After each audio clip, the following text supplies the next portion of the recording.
It's a beautiful life. Is your life beautiful? From where I stand, it is. Earlier, when Jean was singing, before we had our quiet time, the lyrics really struck me. It said, I saw God and I saw myself. And I think that theme alone is the idea that we're going to explore today. We're going to explore the idea of what does it mean to be a student of life. A student of life, not a student of delusion or illusion or untruth, but a student of truth. And here's where we're going to go with that, because there's so many ways that we can explore this, but this is really becoming clear as I stand here looking at you. Truth is God is everything, infinite, all-knowing, everywhere present, has always been, always will be. It is all-powerful, and out of itself it creates all things, which means within a drop of the ocean are all the properties of the ocean. So within a spark of consciousness, which we are, all the consciousness of God exists. That's the truth. The truth is we are one with that. That's what all the great avatars, all the great teachers have said. Jesus said it clearly. The Father and I are one. And he said, the power that you have, it is done unto you as you believe. He didn't say what to believe. He said, it is done unto you as you believe. And he said this. He says, I am the great example because this I do, you can do and more. He wasn't separating himself. He was giving us the truth right there. And from that truth, we've taken it and we've brainwashed ourselves by how we've been brought up, by what our parents, by all of these other thoughts that are away from that, and we've created this life that is an illusion, that is a dream, that takes us further and further away from the truth. So if we are a student of life, we want to know truth. And so what I understand is I've been in the New Thought movement for, 16 years. And I've got a tremendous background in education and study and Catholicism and other faiths that I've studied, Hinduism, Buddhism, Zoroastrianism, Judaism. I've studied all these faiths. And they all say the same thing. In the East, they talk about the fact that our lives are nothing but a dream. They're an illusion. And for a long time in my Western mind, I couldn't grasp that. So what do you mean? This is real. This body's real. What happens to this body is very real. But even science is proving today that the cells are responding to the mental atmosphere in which they're put in. So the health of our bodies is not determined by the drugs that we take. It's determined by the mental atmosphere that we create, and the cells respond. So here's what I see. I see this because I did this. And this idea of study, of sacred study. For me, what I see out in the United States today, in the world, from what I gather, is that people are gathering information. We're gathering all this information, and everyone has the availability of information today more than they've ever had. You do not need to come to a spiritual center. You do not need to go to a classroom. You can find that information everywhere. It is more prevalent today. There are more books being written every day today than were written in the past 500 years. Information is there. But you see, we think we're a student by going out and getting more and more and more and more information. We think the more information we have is going to make us find that thing we're looking for. Guess what? It won't. Because gathering information is just one very small step in the process. Because that's the idea of information. So what does it mean to be wise? What does it mean to convert information into wisdom? It's when we take these ideas that we know and we prove them. We step out of the gathering mode. Well, this is really good. We step out of the feminine mode, which is gathering. We've all heard that. Women are gatherers. Well, there's a divine feminine in men as well. And so there's that aspect of God. The gathering aspect comes out. And now the wisdom aspect comes in, and we've got to prove it. We've got to step into action. We've got to take that aspect, that part of our character, and we prove it. Because until we prove it, all of this information is worthless. Absolutely worthless. Because what happens? We have all this information, and our life continues just the way it is. We have as much disease, we have as much poverty, we have as much misery.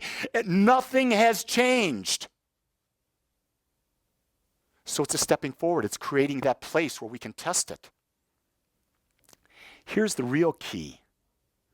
We've got information. We've got wisdom. Now, what does it mean to master? What does it mean to be a master in this world? If you talk with people who are out there, who are on the leading edge, philosophers and psychologists and that, they will tell you it takes 10,000 hours of focus on a subject, and then you become a master in that subject. 10,000 hours. What does 10,000 hours represent? That represents 5 years at 40 hours a week. When you've done that amount of work, you become a master. So what does it mean to be a master in life?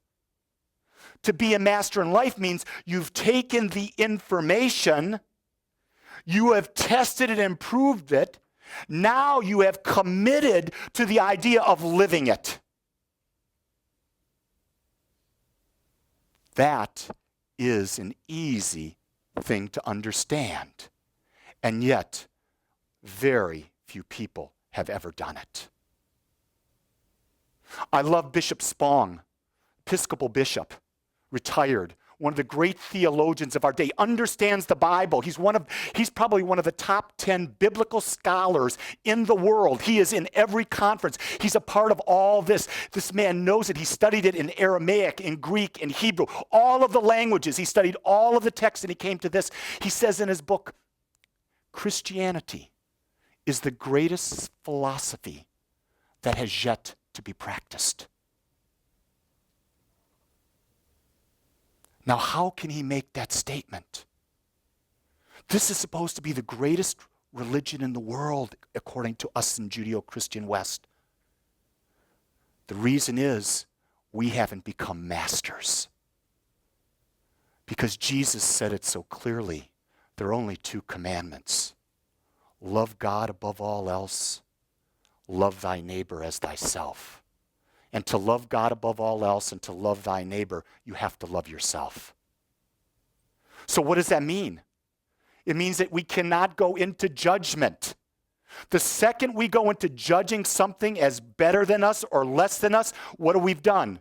We are no longer in love. We are in separation. We're not in oneness. Because to be in a state of love, we must stay in a state of oneness. We cannot judge. We have to understand that everything is God expressing, and everything has the freedom to express in its own way, and that's their right. That's their way.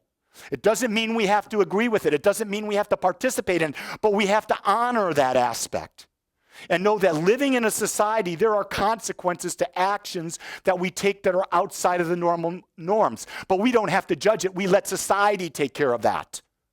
Does that make sense? So I want to talk about this life that we're leading that is a laboratory. And I want to talk about it from the standpoint of trying to make this point of how do we go from information to wisdom to mastery. So how many people here have read Think and Grow Rich by Napoleon Hill? About half the people. So half the people in this room have the greatest knowledge of becoming wealthy that has ever been written. Napoleon Hill studied all the top people. Andrew Carnegie introduced him to all the wealthiest people in the world.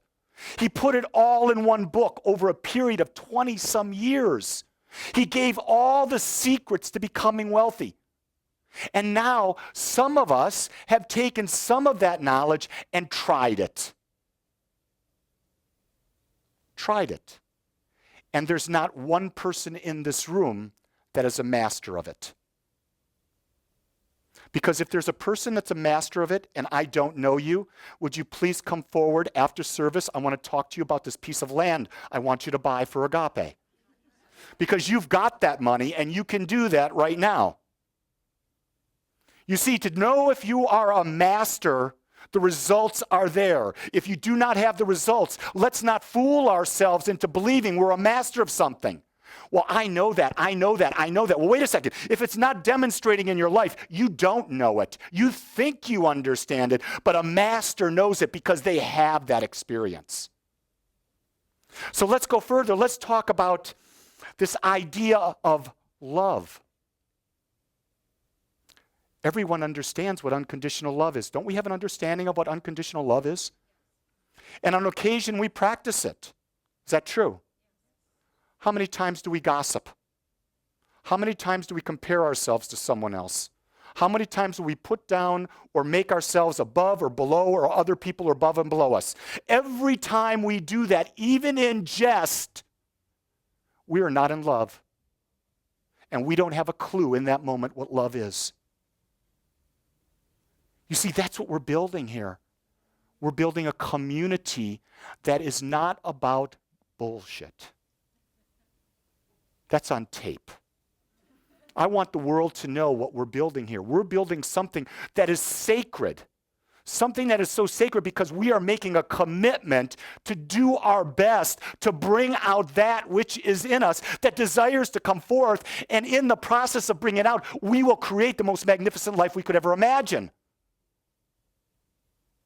We were not created as the expression of God to be small. Does that make sense? Being small is gossiping.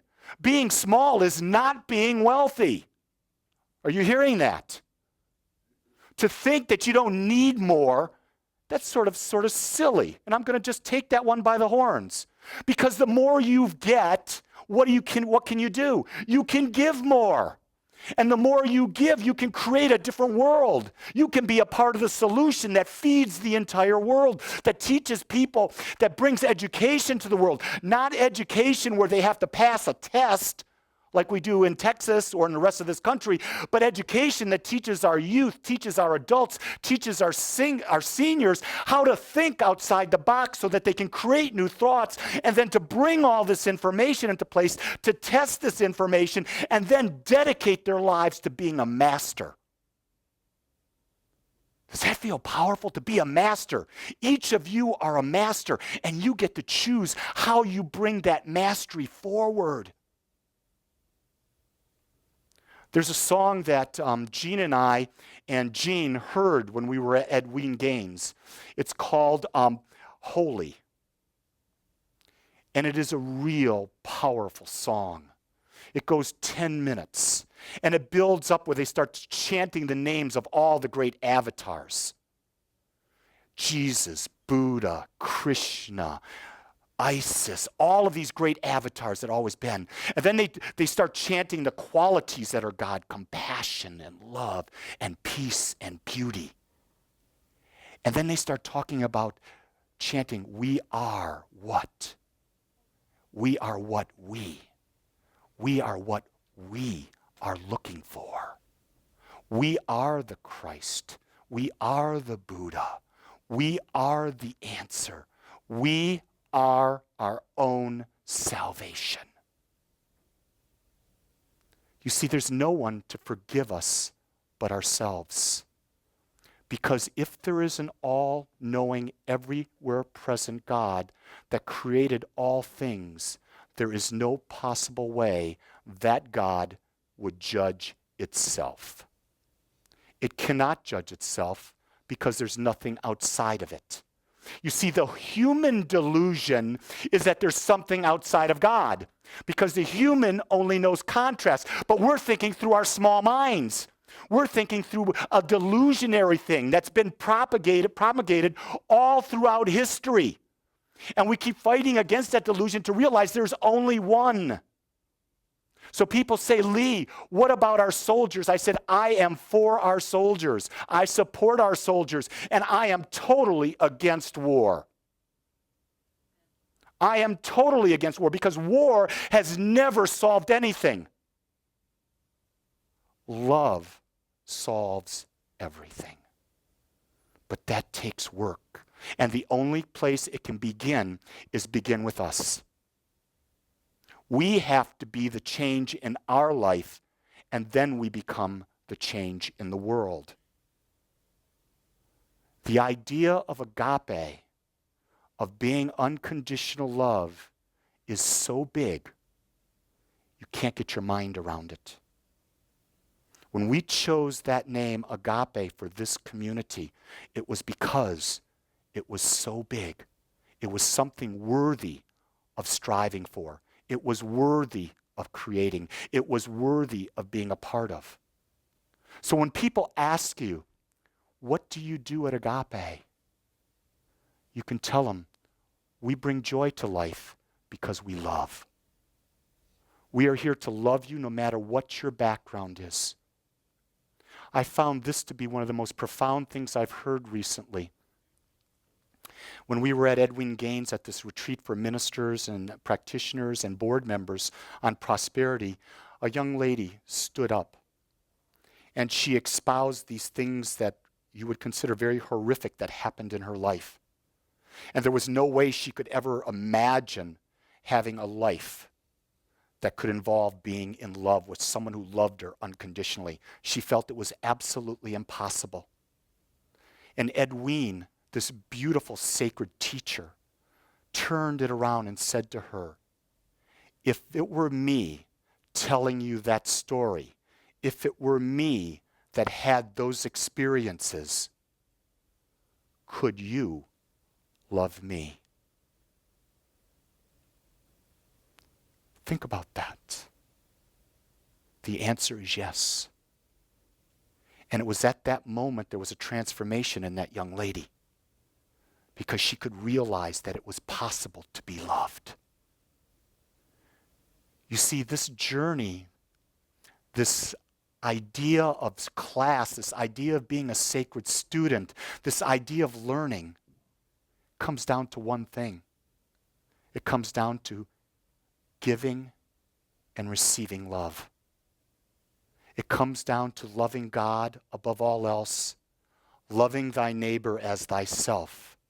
But in order to love God and in order to love thy neighbor, we have to love ourselves.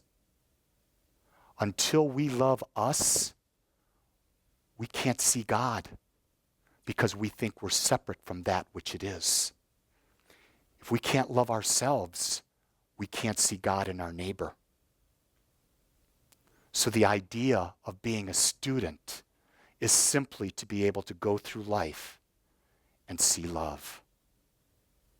And so as you're doing your studies, balance it. Gather your information.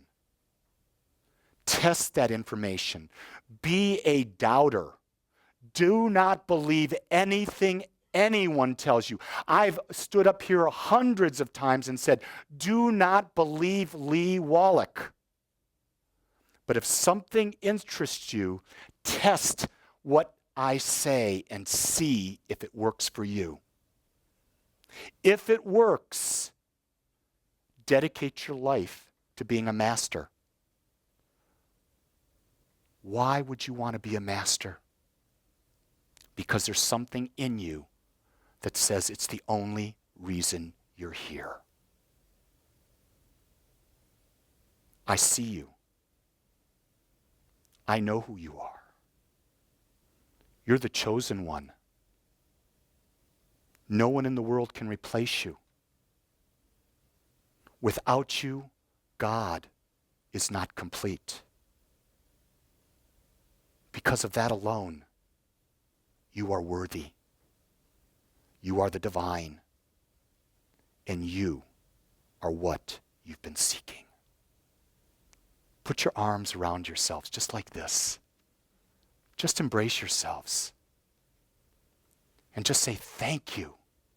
Thank you for being me. Thank you for being me.